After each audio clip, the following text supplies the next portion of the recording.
दोस्तों पिछले लेसन में हम लोगों ने फोटोशॉप में ब्लर और शार्पन टूल की मदद से किसी भी पिक्चर में डेप्थ क्रिएट करना सीखा। इस लेसन में अब हम लोग जिन टूल्स की तरफ बढ़ रहे हैं वो है डॉज एंड बर्न टूल। दोस्तों जब भी हम कोई पिक्चर कैप्चर करते हैं तो जो सबसे ज्यादा इंपॉर्टेंट चीज होती है वो होती है उस पिक्चर में मौजूद लाइट। दोस्तों इस लाइट को एडिट करने के लिए हम फोटोशॉप में जिन टूल्स का इस्तेमाल करते हैं वो हैं डॉज एंड बर्न टूल। इन्हीं टूल्स को हम इस लेसन के अंदर एक्सप्लोर करने जा रहे हैं। दोस्तों आपके सामने ये एक इमेज मौजूद है। इस इमेज को हम पहले भी ट्रीट कर चुके हैं कुछ टूल्स की मदद से फोटोशॉप में। इस लेसन में हम लोग इस इमेज के ऊपर डॉज और बर्न टूल को इस्तेमाल करके देखेंगे। तो चलें चलते हैं फोटोशॉप की तरफ और एक्सप्लोर करते हैं डॉज एंड बर्न टूल। दोस्तों आप लोग देख सकते हैं यहाँ पे ये फाइल मैंने पहले से प्रिपेयर करके रखी हुई है जिसमें कि मैंने इस इमेज के ऊपर pot healing tool, healing brush tool और पैच टूल का इस्तेमाल पहले से कर रखा है। अब मैंने यहाँ पे जो इस्तेमाल करने हैं वो हैं हमारे डॉज एंड बर्न टूल। दोस्तों इसके लिए मैं सबसे पहले ये करूँगा कि मैं डुप्लीकेट लूँगा कंट्रोल जे की मदद से इस लेयर की, और यहाँ पे मैं नाम दूंगा इसका डॉज एंड बर्न का, ताकि मुझे याद रहे बाद में कि मैंने जो डॉज एंड बर्न वाला काम है वो इस लेयर के अंदर किया हुआ है। अच्छा दोस्तों, क्योंकि इसमें सैंपल और लेयर्स वाली ऑप्शन हमारे पास नहीं होती तो हमें डॉज एंड बर्न जो है ये डुप्लीकेट लेके लेयर को उसी के ऊपर हमें इसको अप्लाई करना पड़ता है। लिहाजा अब हम स्टार्ट करते हैं डॉज एंड बर्न। दोस्तों ओ जो है ये शॉर्ट की है डॉज एंड बर्न की। जैसे ही आप अपने कीबोर्ड के ऊपर ओ प्रेस करते हैं तो आपके पास यहाँ पे डॉज एंड बर्न टूल जो है इसकी ऑप्शन ओपन हो जाती है। ये आप देख सकते हैं कि डॉज एंड बर्न टूल जो हैं वो एक दूसरे के ऊपर यहाँ पे मौजूद हैं। अच्छा जी, अगर हम यहाँ पे इसके ऑप्शंस देखें तो हमारे पास ब्रश की ऑप्शंस हैं जिसमें कि हम सॉफ्ट ब्रश चूज़ कर सकते हैं, उसके अलावा हम कोई हार्ड ब्रश चूज़ कर सकते हैं।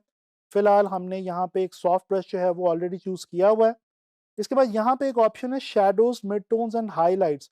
दोस्तों क्योंकि ये जो डॉज एंड बर्न की जो ऑप्शन है ये मैंने आप लोगों को दोस्तों पहले भी बताया कि डॉज एंड बर्न टूल जो है ये बेसिकली लाइट से रेलिवेंट है। इस वजह से हम यहाँ पे देख सकते हैं कि हमारे पास एक ऑप्शन है शैडोज, हाइलाइट्स और मिड टोन्स। यानी कि हम किसी भी इमेज के शैडोज, हाइलाइट्स और मिड टोन्स तीनों को डॉज एंड बर्न टूल की मदद से अलग अलग ट्रीट कर सकते हैं। फिलहाल यहाँ पे मैं जिस ऑप्शन को चूज करूंगा वो है मिड टोन्स की। यहाँ पे हमारे पास एक्सपोजर की ऑप्शन भी मौजूद है। हम एक्सपोजर थोड़ा सा कम करके इस्तेमाल करते हैं आमतौर पे, ताकि हम जब ब्रश अप्लाई करें तो वो एकदम से बुरा ना लगे और पैच सा ना क्रिएट हो। लिहाजा दोस्तों मैं अब इसके ऊपर थोड़ा सा डॉज अप्लाई करके आपको दिखाना चाहता हूँ। ये देखें दोस्तों, डॉज टूल को इस्तेमाल करते हुए आपने करना सिर्फ ये है कि जहाँ पे आपके इमेज के अंदर हाइलाइट्स पहले से अवेलेबल हैं उनको आपने थोड़ा सा एग्जैजरेट कर देना है। जैसा यहाँ पे अगर मैं आइज़ के अंदर आऊँ तो ये हम देख सकते हैं यहाँ पे आइज़ को हम मज़ीद थोड़ा सा वाइट कर सकते हैं, ताकि जो आइज़ हैं वो ये जो इनके अंदर ये जो एक रेडिशनेस है और जो डिफरेंट सा एक शेड आ रहा है ये ख़त्म हो जाए। इसके अलावा दोस्तों एक और बड़ा इंटरेस्टिंग काम हम डॉट टूल से करते हैं। यहाँ पे हम एक लाइट रिंग क्रिएट कर देंगे। ये देखें, ये जो रेटिना के इर्द गिर्द हमने यहाँ पे डॉट टूल की मदद से एक लाइट रिंग क्रिएट कर दिया। अगर मैं इसको ऑफ करूँ लेयर को तो ये देखें, ये आप देख सकते हैं कि इमेज के अंदर बिल्कुल एक जान सी पैदा हो गई है। जो आइज़ हैं वो बिल्कुल हमें अब अलाइव फील हो रही हैं। तो दोस्तों ये जो जो एरियाज़ हैं हम ब्रश को कम ज़्यादा करते हुए उन उन एरियाज़ पे जहाँ जहाँ पे हमें ज़रूरत महसूस होती है या जहाँ जहाँ पे पहले से हाइलाइट्स और लाइट्स अवेलेबल हैं उन एरियाज़ को हम इन्हेंस करते जाएंगे इस टूल की मदद से। लेकिन हमने थोड़ा सा इस चीज़ का ख्याल रखना है कि हम जो डॉज अप्लाई कर रहे हैं उसकी वजह से कोई भी एरिया जो है वो ख़राब ना होने पाए। हम डेफिनेटली ज़ूम इन करते रहेंगे मीनवाइल, और साथ साथ हम जो है वो अपने टूल को अप्लाई करते रहेंगे। ये देखें, जो एरियाज़ कुछ एरियाज़ ऐसे होते हैं दोस्तों जो कि क्लियरली हमें नज़र आ रहा होता है कि उनके अंदर अगर हम कुछ थोड़ा सा डॉज अप्लाई करें तो लाइट मज़ीद क्लियर हो जाती है। अब ये देखें, अगर मैं इसको ऑफ करता हूँ तो ये, और दोबारा ऑन करता हूँ तो आप देख सकते हैं कि हाइलाइट्स किस कदर जो हैं वो विजिबल हो चुकी हैं। इसी तरह से यहाँ पे ईयर के जो अंदर वाला पोर्शन है ये भी मुझे कुछ ऐसे लग रहा है कि इसमें भी मार्जिन है और यहाँ पे भी मैं थोड़ा सा डॉज अप्लाई करना चाह रहा हूँ। तो ये तो हो गया दोस्तों डॉज। अब हम आते हैं बर्न की तरफ। दोस्तों डॉज बेसिकली बर्न के बिल्कुल ऑपोजिट है। दोस्तों डॉज टूल की मदद से हम हाइलाइट्स यानी कि लाइट को ऐड करते हैं। बर्न टूल की मदद से हम डार्क्स को ऐड करते हैं। सिर्फ इतना सा फर्क है डॉज एंड बर्न के अंदर।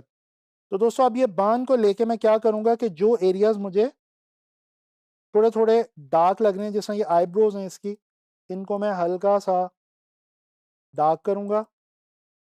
एक्सपोजर को मैं थोड़ा कम कर देता हूँ। एक और चीज़ मज़े की मैं आपको बताता चलूँ कि ये जो डॉज एंड बर्न टूल हैं, ये आप आम तौर पे जब इस्तेमाल हम करते हैं तो इन टूल्स को एक दूसरे के साथ एज अ कॉम्बिनेशन हमें यूज़ करना पड़ता है। यानी कि बाज़ कहीं पे आप डार्क्स ऐड कर रहे हैं तो फ़ौरन आपको हाइलाइट्स नज़र आ जाती हैं, वो आप उसी वक्त मिस ना करें। उसी वक्त आप वो हाइलाइट्स जो हैं वो वहाँ पे अप्लाई करें और आगे मूव कर दें। और दूसरा एक ये भी आपको मैं टिप देता चलूँ कि जहाँ-जहाँ पे आप हाइलाइट्स ऐड कर रहे हैं, वहीं-वहीं पे उनके बिल्कुल साथ वाले एरियाज़ में कहीं न कहीं डार्क्स की भी एक आपको गुंजाइश जो है वो नज़र आएगी। जिस तरह से ये देखें, मैं इस इमेज के अंदर डार्क्स ऐड कर रहा हूँ। ये देखें बड़ा क्लियर है कि जो जॉ लाइन है दोस्तों, जॉ लाइन इस इमेज में हमारे पास हमारे कैरेक्टर की, इसके नीचे का जो एरिया है वो शैडोज़ वाला है। तो वहाँ पे मैंने बर्न का इस्तेमाल किया है और जो हाइलाइट्स वाला एरिया है वहाँ पे, यानी कि जो चीक्स वाला एरिया, अपर चीक्स वाला एरिया, वहाँ पे मैंने डॉज का इस्तेमाल किया है। और इस तरह आप देख सकते हैं कि ये इमेज कितना इंटरेस्टिंग हो गया है। अब अगर मैं डॉज एंड बर्न को ऑफ करूँ और दोबारा ऑन करूँ तो ये आप देख सकते हैं, आपके सामने है कि ये जो इमेज है ये किस कदर पहले की निस्बत अपलिफ्ट हो चुका है और लाइट और डार्क्स के ऐड होने से ये इमेज कितना खूबसूरत बन चुका हुआ है। दोस्तों इस लेसन में हम लोगों ने फोटोशॉप में डॉज एंड बर्न टूल को स्टडी किया और आप लोगों ने देखा कि कितनी आसानी से हमने अपने इमेज को कितना अपलिफ्ट कर दिया।